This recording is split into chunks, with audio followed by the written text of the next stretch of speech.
ఆంధ్రప్రదేశ్లో ఎన్నికల వేడెక్కింది. ఒకవైపు ప్రత్యర్థి పార్టీలన్నీ కూడా అభ్యర్థులు ఖరారు చేసే పనుల్లో నిమగ్నం కావడం జరిగింది. జనసేన పార్టీ కూడా రాజమండ్రిలో జనసేన పార్టీ ఆవిర్భావ సభను ఘనంగా నిర్వహించడానికి కూడా సిద్ధం కావడం జరిగింది. రాజమండ్రి వేదికగా జరుగుతున్నటువంటి సభకు సంబంధించి ఏ విషయాలు డిస్కస్ చేసే అవకాశం ఉందో ఒకసారి మనతో జనసేన పార్టీ ప్రధాన కార్యదర్శి తోట చంద్రశేఖర్ గారు ఉన్నారు. వారిని తెలుసుకునే ప్రయత్నం చేద్దాం.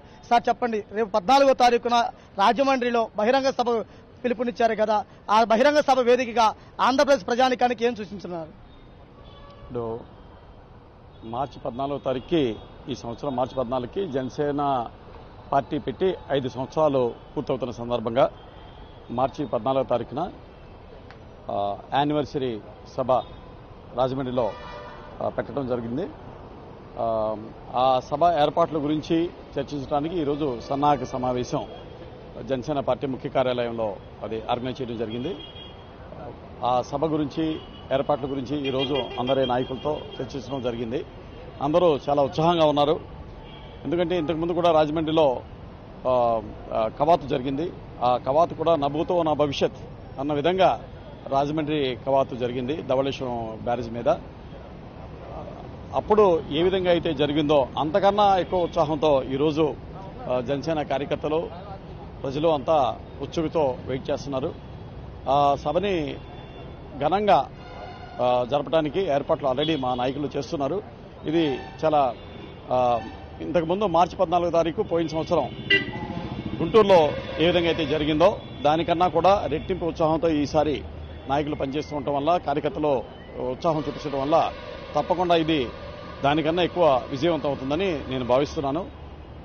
రాష్ట్ర నలుమూలలా ఉన్నటువంటి అన్ని జిల్లాల్లో ఉన్నటువంటి జనసేన కార్యకర్తలకి, నాయకులందరికీ మీ ద్వారా నేను ఈ ఇన్విటేషన్ తెలియజేస్తున్నాను.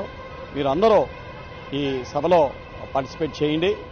మన జనసేన పార్టీకి ఉన్నటువంటి మద్దతు ఏంటో ఇక్కడికి వచ్చి తెలపండి. ఎందుకంటే ఇది ఎన్నికల సమయం.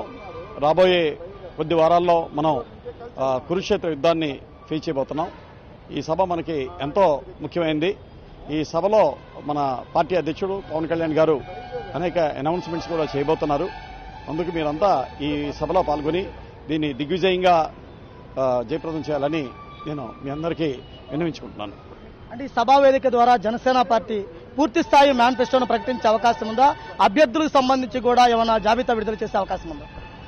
అది మా పార్టీ అధ్యక్షులు నిర్ణయం తీసుకుంటారు. పార్టీ అధ్యక్షులు ఆ సభలో కొన్ని ముఖ్యమైన నిర్ణయాలు తప్పకుండా అనౌన్స్ చేస్తారు. అంటే తెలుగు రాష్ట్రాల్లో డేటా చోరీ అనే దాని మీద ఒక వారం రోజుల నుంచి హాట్ టాపిక్ గా నడుస్తుంది కదా, జనసేన పార్టీ తరఫున అసలు డేటా చోరీకి సంబంధించి ప్రజలకు ఏమి చెప్పదలుచుకున్నారు? దురదృష్టవశాత్తు ఏంటంటే ఈ రాష్ట్రంలో అటు అధికార పక్షం కానీ ఇటు ప్రతిపక్షం కానీ వాళ్ళు ప్రజా సమస్యల్ని గాలికి వదిలేసి ప్రజల సమస్యల మీద దృష్టి పెట్టకుండా ఎన్నికలే ఒక లక్ష్యంగా పెట్టుకుని ఒకళ్ళ మీద ఒకళ్ళు దుమ్మెత్తి పోసుకునే కార్యక్రమం. అసలు ఈ అధికార పక్షం కానీ ప్రతిపక్షం కానీ చేస్తున్నటువంటి కార్యకలాపాలు చూస్తుంటే మాకు చాలా ఆందోళన కలిగిస్తుంది.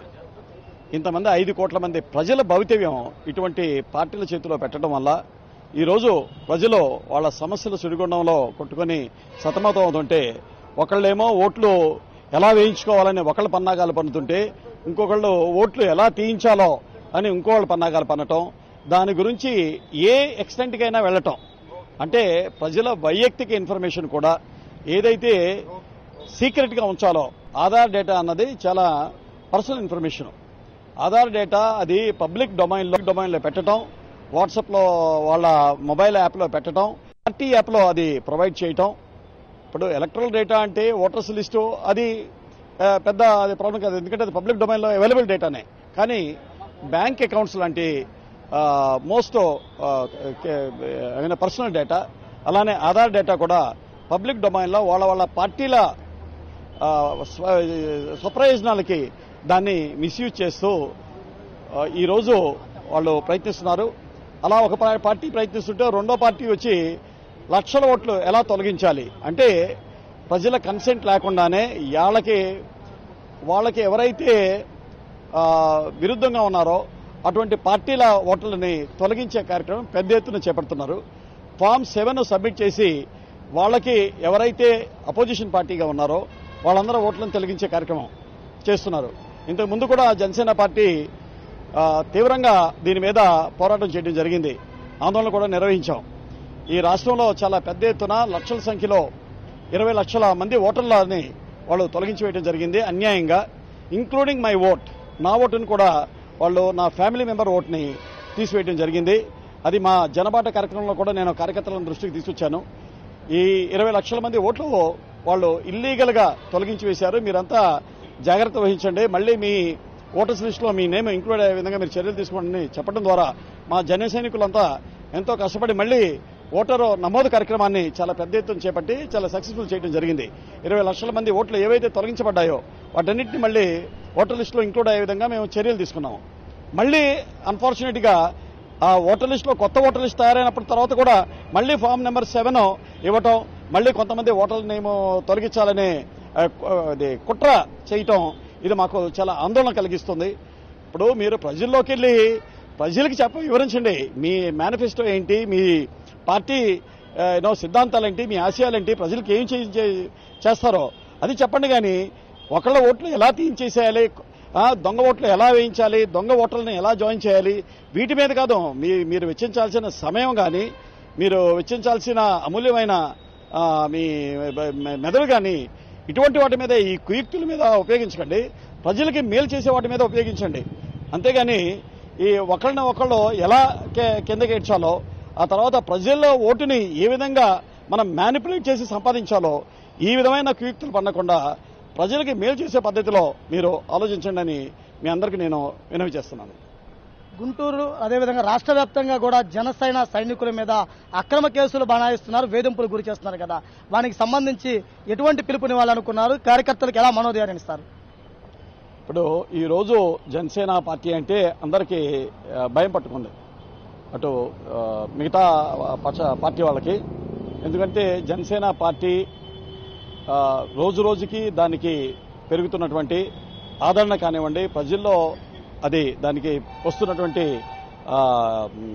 సపోర్ట్ కానివ్వండి, ఇవన్నీ చాలా పెద్ద ఎత్తున రావటం, జనసేన పార్టీ చాలా ఫాస్ట్గా ప్రజల్లోకి చొచ్చుకుపోవడం చూసి ఇప్పటిదాకా ఈ పార్టీలో వాళ్లే రాజ్యం వెళ్ళాలి, వాళ్లే గత 7 దశాబ్దాలుగా వాళ్ళు ఈ పీఠాన్ని అధిరోహిస్తూ వచ్చారు, మళ్ళీ వాళ్ళ తర్వాత వాళ్ళ తనయులే ఎక్కాలి. సో వాళ్ళు ఇప్పటిదాకా ఆ అంచనాల్లో ఉన్నారు. కానీ ఈ రోజు జనసేన పార్టీ వచ్చి వాళ్ళ అంచనాలని తల్లకిందులు చేస్తుంది. సామాన్య ప్రజలు జనసేన పార్టీకి పట్టం కడుతున్నారు. జనసేన నాయకులకి ఎక్కడికి వెళ్ళినా అపూర్వమైన స్వాగతం లభిస్తుంది. ఈ జనసేన వాళ్ళ అంచనాలని తల్లకిందులు చేస్తుంది కాబట్టి అది ఓర్వలేక అసూయతో, ఈర్ష్యతో, భయంతో జనసేన కార్యకర్తల్ని మీద కేసులు పెట్టాలి, వాళ్ళని ఈ దీంట్లో ఎంగేజ్ చేయాలి. మా రాజకీయ కార్యకలాపాలు కాకుండా, మా ఎన్నికల ప్రచారం కాకుండా మా కార్యకర్తల మనోధైర్యాన్ని దెబ్బకొట్టడానికి ఈ విధమైనటువంటి ఫాల్స్ కేసెస్ వాళ్ళు పెట్టడం, కార్యకర్తల్ని అరెస్ట్ చేయడం, వాళ్ళు ఇల్లీగల్గా డిటైన్ చేయడం, 3rd డిగ్రీ ఉపయోగించడం, వాళ్ళకి కాన్స్టిట్యూషన్ ఇవ్వనటువంటి అధికారాలని మిస్యూజ్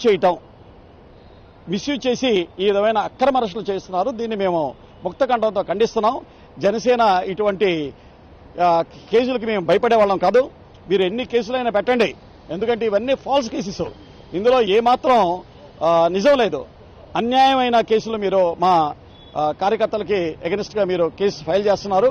డెఫినెట్గా వీటిని మేము న్యాయపరంగానే మేము ఎదుర్కొంటాము, చట్టపరంగా మేము వీటిని ఎదుర్కొంటాము. మీ ఏ అధికారులైతే ఒక అధికార పక్షానికి తొత్తులుగా బిహేవ్ చేస్తున్నారో, చెంచాలుగా బిహేవ్ చేస్తున్నారో వాళ్ళని మేము ఎట్టి పరిస్థితుల్లోనూ వదిలిపెట్టాం. ఈ రోజు మీది కావచ్చు, కానీ అన్ని రోజులు మీకు కావు, అది గుర్తుపెట్టుకోండి. అధికారులు మీ సీట్లో ఉన్నప్పుడు మీరు ఇంపార్షియల్గా బిహేవ్ చేయాలి, ఎటువంటి భేదభావాలు లేకుండా మీరు బిహేవ్ చేయాలి.